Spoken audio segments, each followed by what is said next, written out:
Oke, di konten ini gue akan membahas beberapa hal. Jadi tadi gue habis nonton live-nya PSSI di channelnya membahas tentang pertandingan Indonesia lawan Argentina. Jadi banyak poin-poin yang udah gue catat. Salah satunya harga tiket, ada juga mekanisme belinya, ntar pertandingannya apa aja. Banyak yang gue catat di sini. Lo harus nonton video ini sampai habis. Gue akan bahas yang pertama. Yang pertama itu tentang tiket dulu. Cara belinya gimana?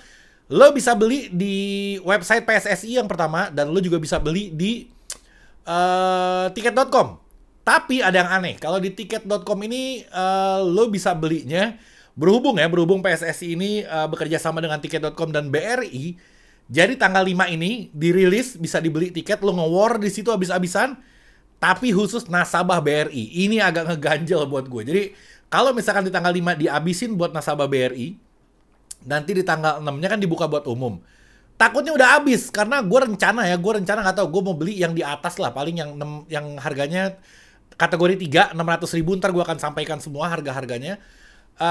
Kelihatannya gue akan nonton di situ, karena gue rame-rame nontonnya, gue nggak sendirian, gue berame-rame banget nontonnya, jadi kayaknya gue akan beli di situ. Nah, gue punya pertanyaan, kalau misalkan di tanggal 5 itu dibeli hanya khusus nasabah BRI, itu akan riskan sih. Karena apa? Karena di tanggal 6-nya itu takutnya cuma sisa-sisa aja yang bisa dibeli sama publik. Belum lagi nanti ada yang borong, belum lagi nanti oknum yang jadi calo di situ.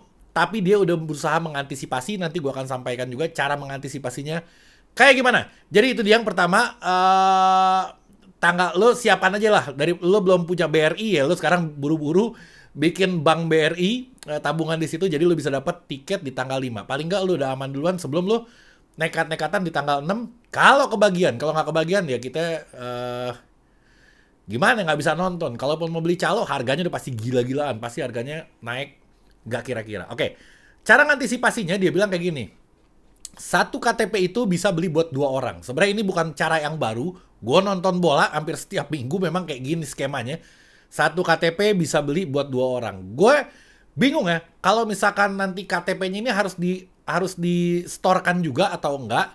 Dan dijawab sama dia bilang tiket ini nggak di-scan, tapi tiket ini nanti sebelum pertandingannya itu, tiket ini harus ditukarkan dulu. Oke, jadi kita mesti nukerin tiket online kita menjadi mungkin tiket gelang atau tiket kertas atau apa, gue nggak tahu. Tapi tiket itu harus ditukerin dulu. Setelah ditukerin, itu bebas berarti. Lo bisa jual, lo bisa apa. Gue khawatirnya kayak gitu. Dan yang kedua yang gue khawatirin adalah, kalau misalkan ada orang yang dari daerah, contoh dari Kalimantan, Sumatera, dia mau beli tiket terus dia harus nukerin sebelum pertandingan, berarti dia harus nginep di sini 2-3 hari sebelum pertandingan. Mungkin agak sedikit merepotkan dan itu butuh biaya yang cukup banyak. Harusnya dia mungkin nginep 2 hari, kemungkinan dia bisa nginep 4-5 hari di Jakarta. Kesian gue ngeliatnya. Jadi di lain sisi skema ini bagus, di lain sisi skema ini merepotkan untuk beberapa pihak. Oke, gue lanjut ke yang berikutnya.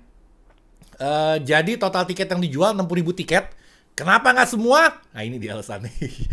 Karena kapasitas kalau nggak salah berapa? 80.000 GBK sekarang ya. 80.000 nggak salah. Nah sisanya ini untuk sponsor, untuk undangan. Jadi ada beberapa dari Asia yang mau diundang ke sini. Pejabat-pejabat pastinya. Wah, yang mendadak sepak bola juga pasti nonton. Itu exposure-nya gede banget kan di situ. Terus dari negara-negara tetangga juga mungkin federasi-federasinya akan diundang ke sini juga sama Erick Thohir. Jadi sekitar 20.000 tiket itu akan dialokasikan untuk undangan-undangan yang seperti itu. Nah ini ya nggak apa-apa lah. Gimana lagi? Namanya juga dia nyadain acara, 60.000 tiket cukup banyak. Kalau nggak salah 60.000 tiket ini di tribun yang atas itu sekitar 30 ribuan. Jadi banyak banget di atas yang harga 600.000. Harga-harga yang lainnya gue akan bacakan sekarang. Yang pertama, kategori 3, tadi gue udah singgung beberapa kali, 600.000. Itu di atas kalau nggak salah kategori 3. Terus ada kategori 2-nya 1,2 juta. Lumayan juga ini 1,2 juta. Biasa kita beli berapa? 150.000 kalau nggak salah ya. Kalau pertandingan timnas biasa berapa tuh? 3,5 apa berapa ya? 1,2 juta. Kategori 3-nya 2,5 juta. VIP-nya Barat Timur itu 4.250.000. Gila, ini mahal banget. Gue ulangin sekali lagi. Jadi harga tiket yang bisa kalian beli itu kategori 3 600.000. Kategori 2-nya 1,2 juta. Kategori 3-nya 2,5 juta. Dan VIP-nya Barat Timur itu 4.250.000. Gua nggak tahu apakah ini mahal, apakah ini murah menurut kalian. Kalau menurut gue kayaknya agak lumayan mahal. Coba lo komen juga, menurut lo ini harga ideal apa enggak untuk pertandingan sepak bola dan lawannya Argentina juara dunia?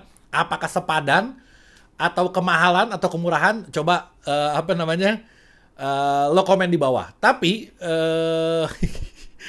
bingung ya. Di lain sisi kalau kata Erick Thohir kayak gini, dia bilang beda. Lo kalau misalkan entertainment, misalkan kayak Coldplay yang mau datang, itu harga segini tuh lo anggap murah.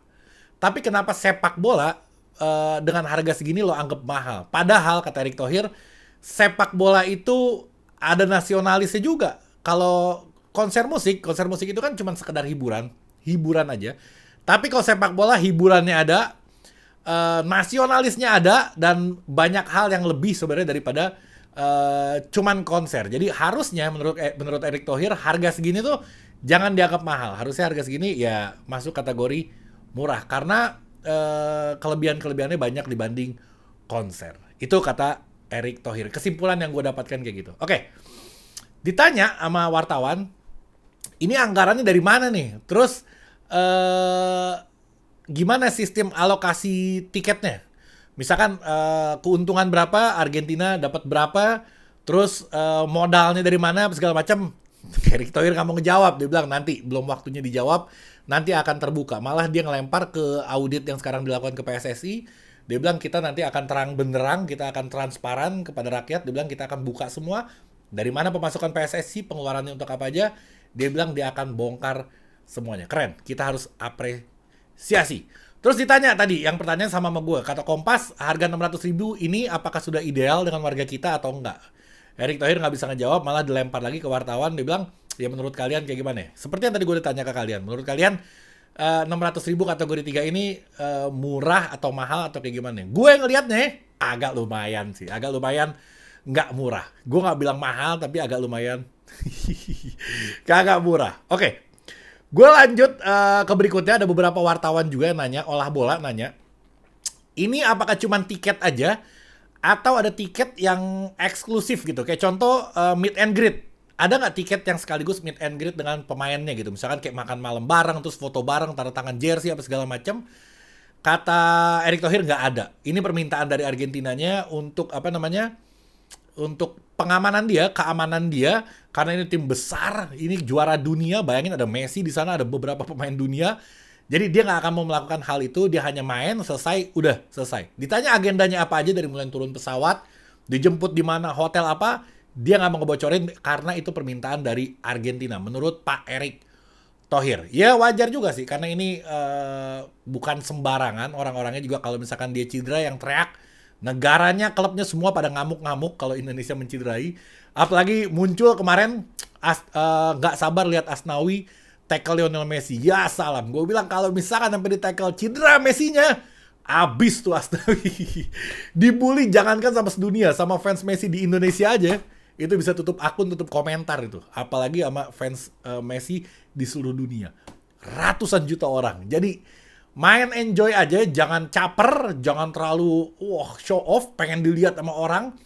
Santai aja, jangan nanti karena lo terlalu over, lo bikin malu diri lo dan bangsa dan negara. Oke, yang berikutnya ditanya lagi sama CNN, sama salah satu wartawan CNN, dia bilang, ini Pak Erick hebat juga nih. Dia bisa datengin Argentina ke sini, itu apa skemanya? Gimana cara datengin tim Argentina ke Indonesia? Dia bilang ada dua.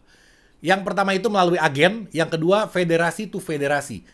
Awalnya makanya gue bilang, kemarin sempat di komentarin juga sama kalian yang dia bilang, Bang itu bukan dari agen, bukan dari promotor, itu dari federasi langsung, dari PSSI langsung. Emang iya sekarang.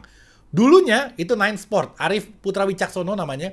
Itu gue gak tahu yang menginisiasi atau dia mengusulkan atau dia yang berniat membawa pertama kali. Awalnya dia. Tapi diambil alih oleh PSSI dan PSSI langsung menghubungi federasinya Argentina. Kalau nggak salah di Rwanda waktu itu pas dia ketemu Portugal juga, dia ketemu Maroko juga, banyak negara diketemuin.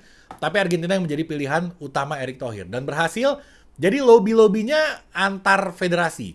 Kalau nggak salah muncul berita juga ada Javier Zanetti, bekas anak buahnya Erick Thohir juga di Inter Milan, yang ikut membantu menyambungkan untuk mengundang Argentina ke Indonesia. Jago itu. Jangan nyapres, Pak. Ya salam, Pak. Udah. Urusin bola aja nih, bola kita semakin bagus. Baru berapa bulan lu ngejabat? Nggak nyampe setahun. Baru 3-4 bulan berapa ya dia Erick Thohir ngejabat di PSSI. Dahsyat pergerakan-pergerakannya. Jadi gue sarankan Pak Erick tolong jangan nyapres. Cawapres atau calon presiden jangan, Pak. Udah di PSSI aja urusin kita. Bantuin sepak bola kita karena nggak ada lagi yang sehebat dia, nggak ada lagi yang seberani dia, nggak ada lagi yang seserius dia mengurus sepak bola. Jadi gue sangat berharap kalau Pak Erick Thohir ini udahlah, Pak, duit udah punya, perusahaan udah banyak, apalagi yang mau dicari? Masa ia menjadi presiden repot, bangun pagi pulang malam, mau ngapain? Mendingan begini, senang-senang sama masyarakat pecinta sepak bola kan lebih ajib. Udah, istighfar dulu, istikharah dulu. Gue nggak tahu dia mau jalan apa enggak, tapi gue berasa jangan sampai dia nyalon. Udahlah, cukup. Cukup, Pak. Jangan, Pak. Oke.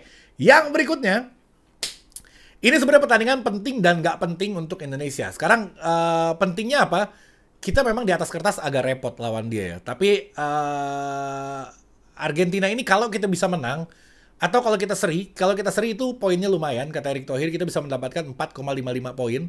Agak gede juga kalaupun seri karena dia levelnya jauh di atas kita. Jadi dapat poinnya banyak. Kalau menang, kita dapat 9,55 poin. Gede banget dapatnya ini. Jadi mudah-mudahan bisa menang. Gue gak yakin sih bisa menang ya. Gue bukannya nggak optimis, bukannya nggak percaya. Bang, bola itu bundar, Bang. Apapun bisa terjadi sepak bola. Emang iya, emang bisa terjadi. Tapi lawan Argentina, wallahu akbar. Ini agak susah. Tapi ya semua apa yang nggak mungkin. Mudah-mudahan bisa. Kalau bisa, ini dahsyat. Kita dapat poinnya banyak banget. Oke. Untuk hak siarnya siapa? Belum ada kabar. Hak siarnya TV mana, apa segala macam masih masih lelang. Masih bidding istilahnya. Dan ini hak siar ini bukan cuma untuk pertandingan ini. Tapi pemenangnya itu nanti untuk pertandingan timnas selama setahun ke depan. Gue berharap TV yang HD, bener-bener HD. Yang keren sebenarnya Net TV gambarnya. Gue ngeliat TV-TV yang lain paling keren kayaknya Net TV gambarnya. Atau RCTI, tapi Net TV paling bagus sih. Kalau Indosiar, mesti ditambahin lagi lighting. Agak-agak sedikit burem, jadi harus diperbaiki lagi. Oke, terakhir saran dari pribadi gue. Gue pengalaman nonton gue kasih sedikit saran buat kalian. Jadi gue punya pengalaman nonton Belanda pas datang ke Indonesia. Oke, rata-rata orang Indonesia ini agak aneh. Dia banyak yang pakai jersey Belanda, ada yang pakai jersey timnas juga, dan ada yang pakai jersey Belanda. Kalau lu suka Belanda, tapi kalau Belanda ketemu Indonesia, ya dukungnya Indonesia. Masa lu orang Indonesia ngedukung Belanda? Itu kalau pejuang-pejuang kita ngelihat zaman dulu lu pada pakai jersey Belanda, nangis. Jadi gue nggak pengen ini kejadian di Argentina. Lu harus punya pride, lu harus punya izah, lu harus punya kebanggaan terhadap negara lu. Jangan lu karena lu ngefans sama satu orang pemain Argentina, nanti ketika Indonesia lawan Argentina, lu datang ke stadion GBK pakai baju Argentina. Ini pertandingan bukan antar klub, ini antar negara. Lu ngedukung negara lu. Jangan sampai lu pakai baju Argentina. Kalau gue mikirnya kayak gitu ya, gue gak tahu, mungkin lu terlalu cinta sama Argentina, jadi membutakan mata lu. Tapi normalnya, idealnya, nggak mungkin misalkan kayak Malaysia ketemu Brazil, orang Malaysia pakai baju Brazil. Agak langka gue ngeliatnya. Tiba-tiba Portugal ketemu Argentina, orang Portugal pakai baju Argentina. Kayaknya nggak masuk di akal gue. Jadi gue menyarankan untuk semua warga Indonesia, kalau nanti lawan Argentina, jangan pakai baju Argentina, pakai baju Indonesia. Tunjukkan kebanggaan kita, izah kita, harga diri kita terhadap negara ini.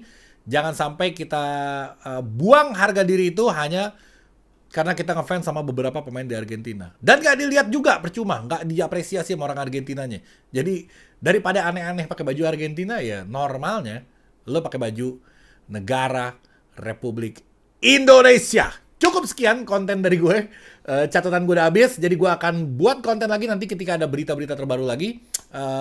Sampai sini dulu. Assalamualaikum warahmatullahi wabarakatuh.